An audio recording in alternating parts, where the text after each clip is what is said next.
दोस्तों, अगर आपने ये 5 बातें समझ लीं, तो भाई-बहन के रिश्ते कभी खराब नहीं होंगे। अक्सर हम ये सोचते हैं कि भाइयों की शादी के बाद ही घर का बंटवारा क्यों होता है। दोस्तों, ये कहानी हर व्यक्ति से जुड़ी हुई है।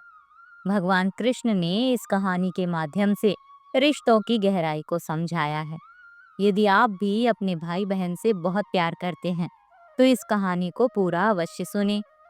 एक बार की बात है, भगवान श्री कृष्ण से देवी सत्यभामा कहती हैं कि हे स्वामी, आज मेरे मन में कुछ प्रश्न उठ रहे हैं।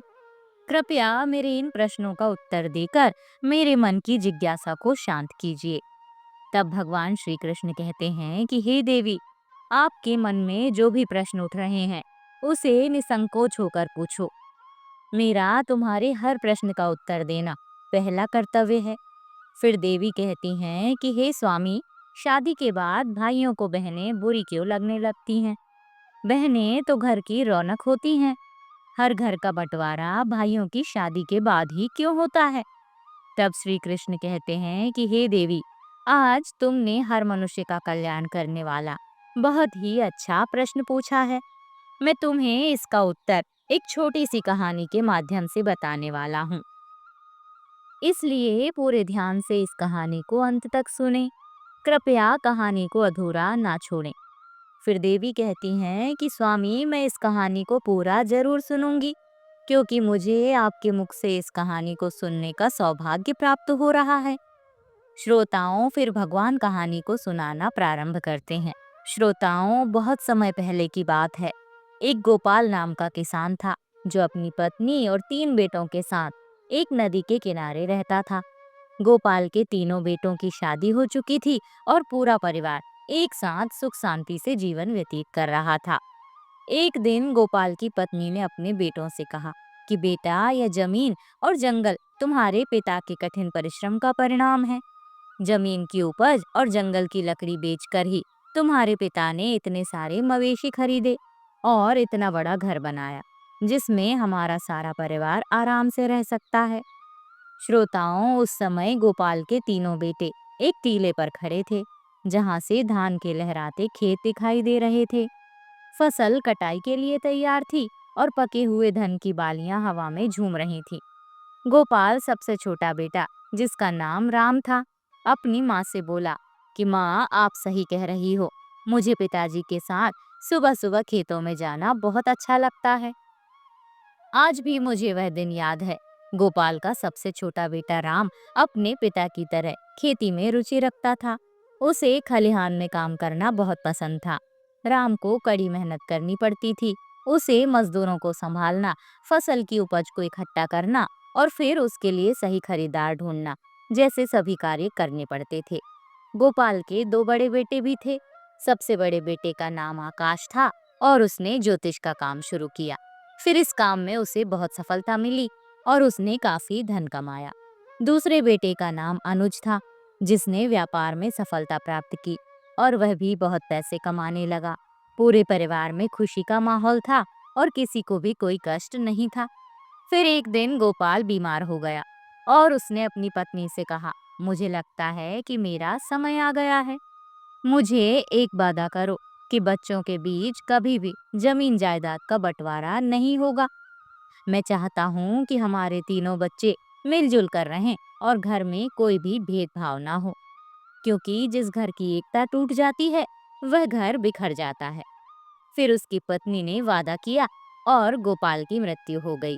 श्रोताओं, फिर समय बीतता गया और एक दिन गोपाल की पत्नी ने अपने तीनों बच्चों को बुलाया और उसने कहा कि बेटों, मैं तुमसे एक वादा लेना चाहती हूँ। तुम्हारे पिता की अंतिम इच्छा थी कि तुम्हारे बीच कभी भी जमीन जायदाद का बंटवारा नहीं होगा। तुम तीनों भाई और तीनों बहुएं हमेशा मिलजुल कर जीवन यापन करोगे, क्योंकि जिस घर की एकता टूट जाती है, वह घर कभी भी उन्नत नहीं हो पाता है। श्रोताओं, फिर वह माँ की बात को सुनकर तीनों बेटे कहने लगे कि हाँ माँ, आप जैसा चाहती हो, पिताजी की जैसी इच्छा थी, हम उनकी इच्छा के विरुद्ध कभी नहीं जाएंगे और तीनों भाई हमेशा प्रेम से रहेंगे। श्रोताओं, फिर अपने बेटों की बात को सुनकर माँ को बहुत ही खुशी हुई। वहीं जो सबसे बड़ा बेटा, जिसका नाम आकाश था, वह ज्योतिष में बहुत ज्यादा निपुण था इसलिए आसपास के लोग उससे कई मामलों में राय लेने आते थे। तो प्रकाश का गुजारा बढ़िया तरीके से हो जाता था। वहीं दूसरे नंबर का बेटा, जिसका नाम अनुज था, वह भी एक बड़ा व्यापारी था। उसकी भी कमाई ठीक ठाक हो जाती थी। वहीं सबसे बड़ी मुश्किल ये थी कि गोपाल का जो सबसे छोटा बेटा था, जिसका नाम राम था, वह कड़ी मशक्कत करता था, बहुत मेहनत करता था, सुबह से लेकर शाम तक खेतों में लगा रहता था। फिर भी उतनी कमाई नहीं कर पाता था जितनी कमाई दोनों बड़े भाई करते थे। दोस्तों, फिर समय धीरे धीरे गुजरता गया। वहीं गोपाल के दो बड़े बेटे, जो ठीक ठाक कमाई करते थे, वह अपने पिता को दिया हुआ वचन भूल जाते हैं और अपनी पत्नियों के साथ में ऐश और आराम का जीवन व्यतीत करने लगते हैं। वहीं जब किसान के दो बड़े बेटों की बहुएं ऐश और आराम का जीवन जीती हैं और जो सबसे छोटा बेटा राम था, उसकी पत्नी घर पर ही कमाई करती रहती है। उसे घूमने के लिए नहीं मिलता, ना ही उसे शौक करने के लिए मिलता। वहीं जब वह अपने बड़े जेठ और अपनी जेठानी को देखती है तो उसका हृदय दुखी होता है। हम तो पिता के वचनों का पालन आज भी कर रहे हैं, लेकिन हमारे बड़े दोनों जेठ और जेठानी ऐशो आराम का जीवन जी रहे हैं। दोस्तों, वहीं किसान का सबसे छोटा बेटा जो राम था, एक दिन उसकी पत्नी जब बहुत ज्यादा दुखी हो गई और जब शाम को राम घर वापस आया तो उसे कहने लगी कि मेरे भाई के यहाँ से चिट्ठी आई है। उसने हमें अपने घर पर बुलाया है, हमारे आपके लिए न्योता भेजा है। कुछ दिनों पहले ही हमारे भाई ने अपना घर बनाया था, उसमें गृह प्रवेश होना है। वह यह चाहता है कि हम दोनों कुछ दिन के लिए उनके पास रहें। वहीं अपनी पत्नी की बातों को सुन करके कहने लगा कि देखो, खेती में बहुत काम करना पड़ता है, मेरे पास में इतना समय नहीं है कि मैं तुम्हारे साथ में तुम्हारे मायके जा सकूं।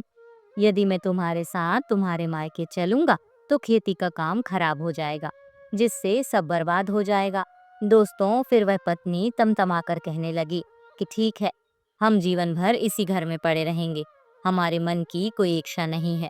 दोस्तों, वह पत्नी को गुस्से में देखकर कहने लगा, ठीक है, मैं ऐसा करता हूँ कि तुम्हारे जाने का इंतजाम कर देता हूँ, पर मैं नहीं जा पाऊंगा। फिर उसकी पत्नी कहने लगी, यदि हम जाएंगे तो दोनों साथ जाएंगे, वरना कोई नहीं जाएगा। वहीं पत्नी की बातों को सुन करके राम कहने लगा, ठीक है, जैसी तुम्हारी मर्जी, जाना है तो जाओ, नहीं जाना है तो मत जाओ। दोस्तों, फिर किसान के सबसे छोटे बेटे की बहू अपने दोनों बड़े जेठ और जेठानी का नजारा देख करके पहले से ही चिड़ी हुई थी कि महीना भर आराम करते हैं और ऐशो आराम का जीवन वह सभी बिताते हैं। दोस्तों, फिर ऐसा सोच करके वह राम की पत्नी कहने लगी कि क्या हमने घर का सभी काम करने का ठेका लिया है? घर में और खेती का काम हम दोनों मिलकर करते हैं और आपके दोनों बड़े भाई आपकी भाभीयों के साथ में मौज मस्ती का जीवन जी रहे हैं। क्या आपने कभी सोचा है कि मेरा भी मन करता है हम भी शौक और आराम का जीवन जिएं? फिर जब उनको अपना अपना ही करना है, हम दोनों की कोई फिक्र ही नहीं है। वह तो दोनों बाहर रह करके मौज मस्ती का जीवन जी रहे हैं, फिर अपने अपने पत्नियों के साथ में चारों ओर घूमने चले जाते हैं और मैं हमेशा इस घर में ही पड़ी रहती हूँ। आप बताओ, क्या यह अन्याय नहीं है? दोस्तों, फिर भगवान कहते हैं कि हे देवी, फिर तो अपनी पत्नी की बातों को सुन करके राम की नींद खुल गई और फिर उसकी पत्नी आगे कहने लगी, अब तुम मेरी एक बात सुनो, जायदाद के बंटवारे की बात चलाइए ताकि हम लोग अलग अलग रह सकें। यदि हम अलग रहेंगे तो हमको भी अपने घूमने के लिए कुछ समय मिलेगा। दोस्तों, फिर इस प्रकार अपनी पत्नी की बात को सुन करके राम को लगा कि उसकी पत्नी सही कह रही है। मेरा काम मेरे भाई के काम से ज्यादा महत्वपूर्ण है। मेरी ही वजह से वह दोनों इतने ठाठ से और आराम से जीवन जीते हैं तथा मैं और मेरी पत्नी दोनों नौकरों की तरह इस घर में लगे रहते हैं। दोस्तों, फिर एक दिन जब सभी भाई घर में खाना खा रहे थे तो सबसे छोटे लड़के ने अपनी माँ और भाइयों से कहा कि उसे जायदाद में उसका हिस्सा चाहिए, अब वह शामिल में नहीं रहेगा। फिर वही अपने सबसे छोटे बेटे की बात को सुन करके माँ को बड़ा झटका लगा और उसने कहा, तुम्हारे पिता चाहते थे कि तुम सब मिलजुल कर एक होकर रहो। दोस्तों, फिर वही सबसे छोटा बेटा कहने लगा कि माँ, मैं अब शामिल नहीं रह सकता हूँ। फिर तो दोनों भाइयों ने भी हामी भर दी और उन्होंने भी कहा कि ठीक है, जायदाद का बंटवारा हो ही जाना चाहिए। वहीं जमीन जायदाद के सभी कागज जिनके आधार पर बंटवारा होना था, वही सब तैयार किए जाते हैं। वहीं बंटवारा होने से पहले गोपाल की पत्नी अपने तीनों बेटों से कहती है कि बंटवारा बाद में होगा, पहले हमारे घर की परंपरा है, कोई भी कार्य करने से पहले सबसे पहले भगवान जगन्नाथ के दर्शन अवश्य करने चाहिए। फिर अपनी माँ की बातों को सुनकर के सभी बेटे तैयार हो जाते हैं और अपनी माँ की बात अगले दिन अपने सभी बेटे अपनी पत्नियों और माँ के साथ में यात्रा पर निकल पड़ते हैं।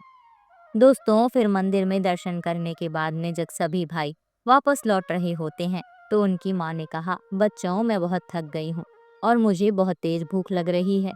आप सभी भी भूखे होंगे और बहू को भी भूख लग रही होगी।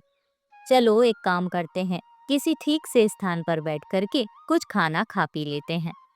दोस्तों, फिर गांव के बाहर ही एक पुराना मंदिर था और पास में ही खाने की दुकान थी।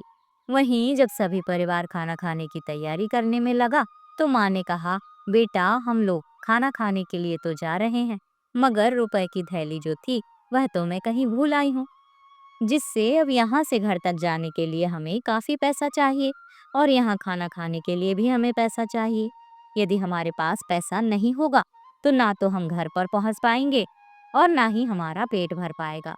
अब तो एक ही उपाय है, मैं इन बहू के साथ में इसी मंदिर में रुकती हूँ और तुम तीनों भाई एक काम करो कि किसी गांव में जा कर के कोई काम ढूंढ लो जिससे कुछ रुपए की जुगाड़ हो जाए।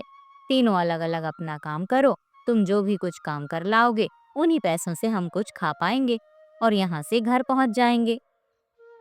दोस्तों, फिर तीनों बेटों ने अपनी माँ की राय मान ली और तीनों भाई अलग अलग दिशाओं में पैसा कमाने के लिए निकल पड़े। दोस्तों, फिर चलते चलते किसान का छोटा बेटा राम जब कुछ दूर बढ़ा तो वह एक स्थान पर पहुंचा जहां कुछ लोग गंभीर चर्चा कर रहे थे। फिर राम ने उनसे पूछा, आप लोग इतने उदास क्यों हैं? क्या बात है? क्या मैं आपकी मदद कर सकता हूँ? वहां खड़े लोग बोले, इस जमीन के हिस्से में हमेशा पानी जमा रहता है और हम यहाँ कुछ भी उगा नहीं पाते हैं, फिर भी हमें राजा को इसका लगान देना पड़ता है। अब हमें समझ में नहीं आ रहा कि क्या करें। तब राम ने कहा, अगर मैं आपको धान उगाने का तरीका बताऊं तो मुझे क्या इनाम मिलेगा? तब लोग बोले कि अगर तुम हमें इस जमीन पर धान उगाने का तरीका बताओगे तो हम तुम्हें 200 चांदी की मुद्राएं देंगे। राम, जो बहुत ही कुशल किसान था, उसने लोगों को बताया, गोबर और मिट्टी को मिलाकर घोल बनाओ और उन्हें गीला और नरम रखो। फिर हर घोले में बीज डाल दो और उन्हें सूखने दो। तब गांव वालों ने ध्यान से उसकी बात सुनी और उन्होंने पूछा, इन गोलों का क्या करें? तब राम ने कहा, इन गोलों को इस जमीन में डाल दो, यह गोले जमीन में धंस जाएंगे और बीज भी अंकुरित हो जाएगा। फिर गांव वालों ने राम के बताए हुए तरीके का पालन किया और उस बंजर जमीन में बीज अंकुरित हो गए। तब गांव वालों ने राम को धन्यवाद दिया और खुशी खुशी उसे 200 मुद्राएं भेंट की।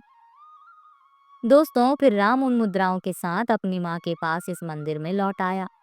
दूसरा बेटा अनुज घूमते घूमते एक दिन एक ऐसे स्थान पर पहुंचा जहां उसने देखा कि एक व्यक्ति पेड़ के नीचे बैठा हुआ बहुत उदास नजर आ रहा था। फिर अनुज ने उससे पूछा, आप चिंतित क्यों हैं?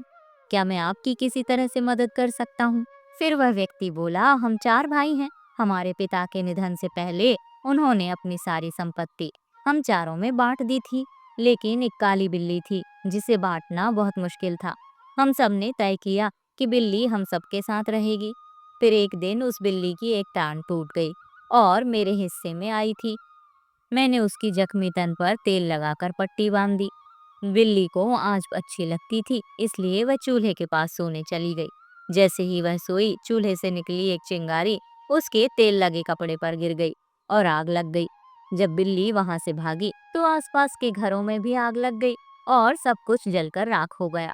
पड़ोसियों ने इसका सारा दोष मुझ पर मढ़ दिया, क्योंकि आज की शुरुआत उस तन से हुई थी जो मेरे हिस्से में आई थी। मामला पंचायत तक पहुंचा और पंचों ने कहा कि जिस टाइम से आग लगी वह मेरे हिस्से की थी, इसलिए पूरा नुकसान मुझे ही भरना होगा। लेकिन मेरे पास इतने पैसे नहीं हैं, अब मैं क्या करूं? इसी वजह से मैं चिंतित हूं। उस व्यक्ति की बात सुनकर अनुज ने कहा, चिंता मत करो, अगर मैं तुम्हारी समस्या का समाधान कर दूं तो तुम मुझे क्या दोगे? फिर व्यक्ति ने जवाब दिया, अगर तुम मेरी समस्या का समाधान कर दोगे तो मैं तुम्हें 400 सोने के सिक्के दूंगा।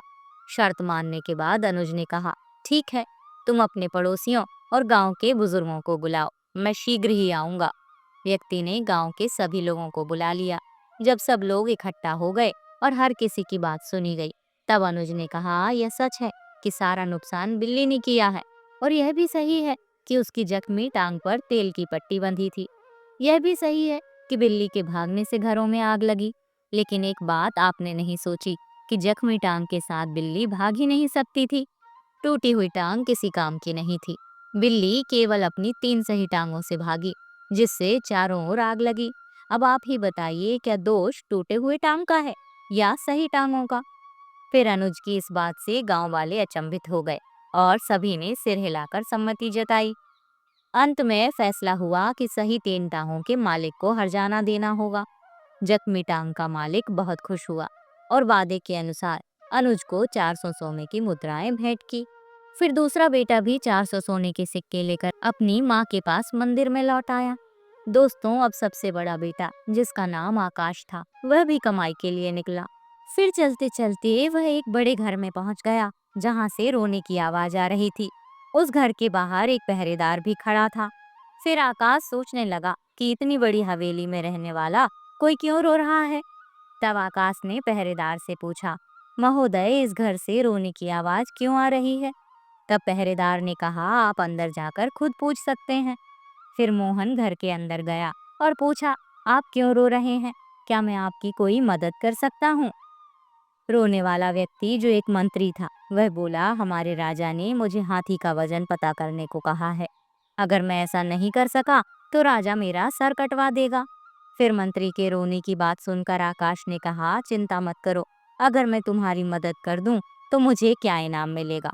फिर मंत्री ने कहा, अगर तुम मुझे हाथी का वजन बता दोगे तो मैं तुम्हें 1000 सोने की मुद्राएं दूंगा।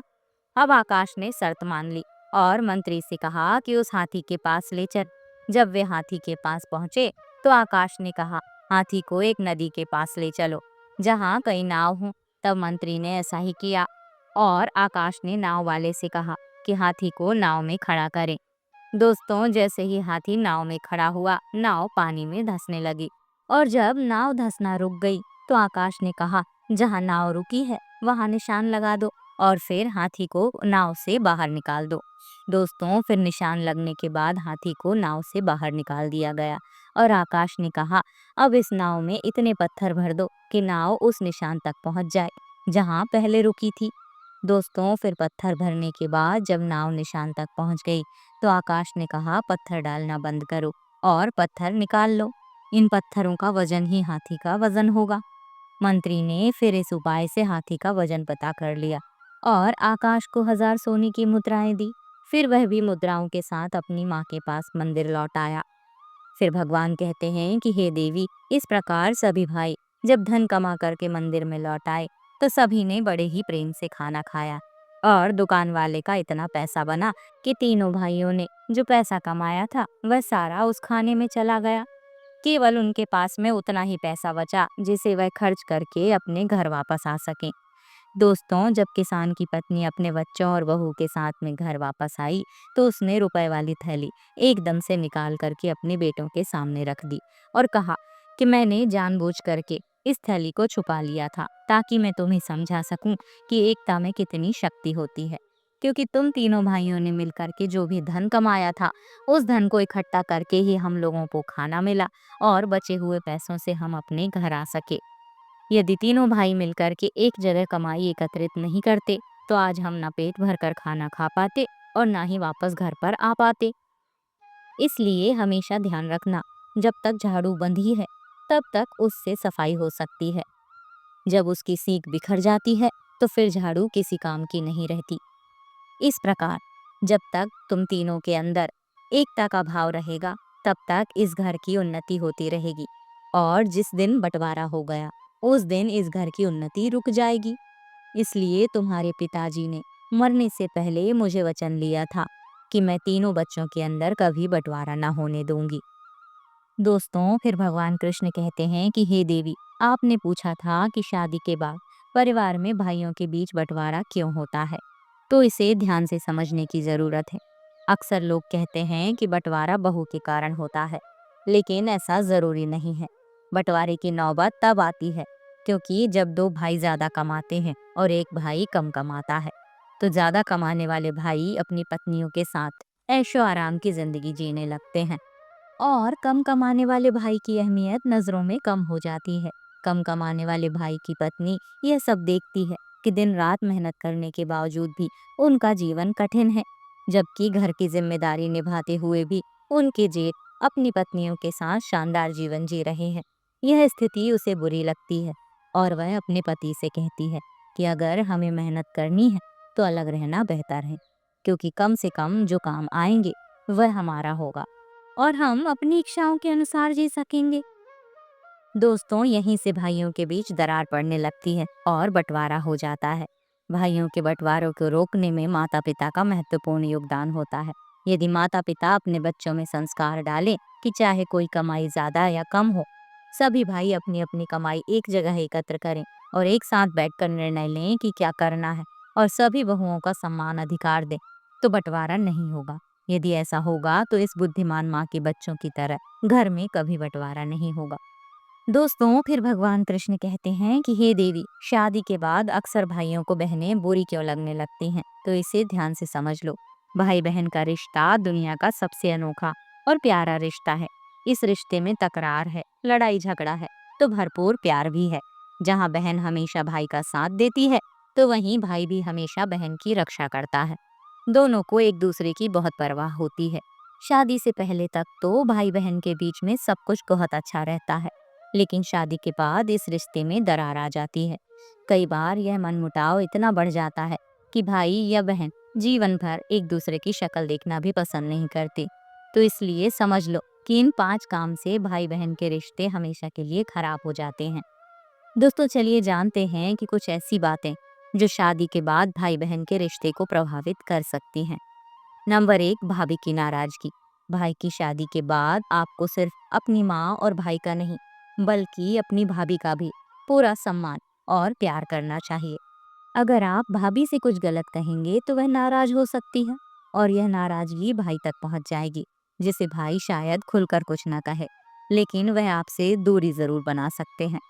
नंबर 2, रिश्तों में औपचारिकता। बचपन से लेकर शादी तक भाई बहन का रिश्ता अनौपचारिक रहता है।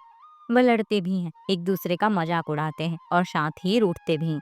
लेकिन शादी के बाद कुछ भाई बहन इस रिश्ते को केवल औपचारिक रूप से निभाते हैं, जिससे रिश्ता कमजोर हो जाता है। बेहतर होगा कि बीच बीच में एक दूसरे का हालचाल लेते रहें और बचपन की यादों को ताजा करते रहें। नंबर 3, शादीशुदा जिंदगी में दखल देना। कई बार बहनें भाई की शादीशुदा जिंदगी में जरूरत से ज्यादा दखल देती हैं, जिससे रिश्ते में खटास आ सकती है जिससे रिश्ते में खटास आ जाती है।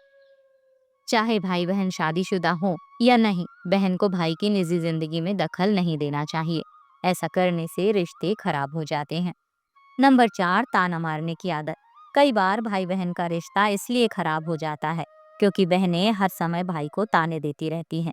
शादी के बाद भाई के व्यवहार में थोड़ा बदलाव आ जाता है, क्योंकि उसके अपने परिवार की जिम्मेदारियां भी होती हैं। अगर बहन हमेशा भाई को ताना मारेगी कि वह बदल गया है, तो रिश्ते में दूरी बढ़ने लगेगी और रिश्ते खराब हो जाएंगे। इसलिए बहन को भाई के निजी जीवन में दखल नहीं देना चाहिए, तभी भाई बहन का प्यार बना रह सकता है। नंबर 5, बहन को नजरअंदाज करना।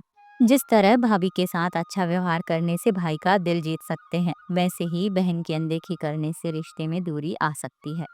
भाई का यह फर्ज होता है कि वह शादी के बाद भी बहन को उतना ही प्यार दे जितना पहले देता था। अगर बहन की शादी नहीं हुई है तो भी उसकी बातें समझनी चाहिए और अपनी जिम्मेदारी निभानी चाहिए। दोस्तों, साथ ही ये 5 बातें सभी भाई और उनकी पत्नियों को हमेशा गुप्त रखनी चाहिए, जिससे परिवार की एकता हमेशा बनी रहे। ये 5 बातें हमेशा परिवार को टूटने से बचाती हैं। नंबर 1, अपने भाई के राज की बातें कभी दूसरों को ना बताएं। ऐसा करने से आपके लिए घातक समस्या उत्पन्न होती है, क्योंकि जिस व्यक्ति को आप अपने भाई के राज की बातें बताएंगे और यदि विपरीत परिस्थितियों में आपकी उससे मित्रता टूट जाएगी, तो वह आपके भाई की सारी राज की बातें चारों ओर सार्वजनिक कर देगा। वहीं लोगों के बीच में आप केवल हंसी के पात्र बन जाएंगे और फिर बाद में इस दुख से आप बहुत दुखी होंगे। इसलिए कभी भी अपने घर या परिवार या खुद की बातें किसी के सामने ना बताएं, चाहे वह कितना भी प्रिय मित्र क्यों ना हो। नंबर 2, यदि आप या आपका भाई किसी के द्वारा ठगे गए हो या किसी ने धोखा दिया हो, तो यह बात सभी भाइयों को अपने तक ही रखनी चाहिए। ठगी का जिक्र करने का मतलब है कि आप अपना मजाक खुद ही उड़ाते हैं। यदि आप ऐसा करेंगे तो लोग आपको मूर्ख समझेंगे, इसलिए कभी भी किसी भाई को ऐसा नहीं करना चाहिए। यदि आपके भाई को किसी ने कभी धोखा दे दिया है, तो कभी भी परिवार की बातें दूसरों के सामने जाहिर ना करें। इससे भाइयों के बीच में फूट पैदा होती है। यदि किसी भाई को कभी भी धन की हानि हो या उसका धन बर्बाद हो जाए, तो यह बात किसी अन्य को ना बताएं। धन ऐसी चीज है जो इंसान का बल होता है, और जब लोगों को यह पता चलता है कि उनके पास में धन नहीं है, तो वह आपका सम्मान करना बंद कर देते हैं और आपकी प्रतिष्ठा धूमिल कर देते हैं। धन हानि पर लोग कभी मदद नहीं करते, बल्कि आपका उपहास उड़ाते हैं। इसलिए धन का आना या धन का जाना, दोनों ही बातें हमेशा सभी भाइयों को खुद तक रखनी चाहिए, और कभी भी किसी भाई को अपने भाई की कोई भी धन संबंधी बात को किसी दूसरे के साथ में नहीं करना चाहिए। नंबर 4, किसी भी पुरुष को हमेशा अपने जीवन और घर की बातों को हमेशा अपने तक ही रखना चाहिए, खासकर उसके चरित्र के बारे में कभी किसी से बात नहीं करनी चाहिए। जो पुरुष स्त्री का सम्मान नहीं करता, उस पुरुष का समाज में कभी सम्मान नहीं होता। ऐसे पुरुष की प्रतिष्ठा हमेशा दांव पर रहती है। इसलिए अपने परिवार में सभी स्त्रियों का सम्मान करें और अपने परिवार की बातें कभी किसी को ना बताएं। नंबर 5, यदि कभी भी आपके भाई का कहीं अपमान हो जाए, तो यह बात कभी किसी के साथ में ना करें। जीवन में आपका या आपके भाई का कहीं अपमान हुआ हो, तो कभी भी दूसरे के समक्ष जग जाहिर नहीं करना चाहिए, क्योंकि ऐसा करके आप अपना सम्मान स्वयं ही गिरने का कारण बनते हैं। इससे भाइयों के बीच में फूट पैदा होती है। दोस्तों, भगवान कृष्ण ने इस कहानी के माध्यम से रिश्तों की गहराई को समझाया है। जय श्री कृष्ण। मैं आशा करती हूँ कि आपको ये कहानी अच्छी लगी होगी, और यदि आप भी अपने भाई बहन से बहुत प्यार करते हैं, तो इस कहानी को सभी के साथ जरूर शेयर करें।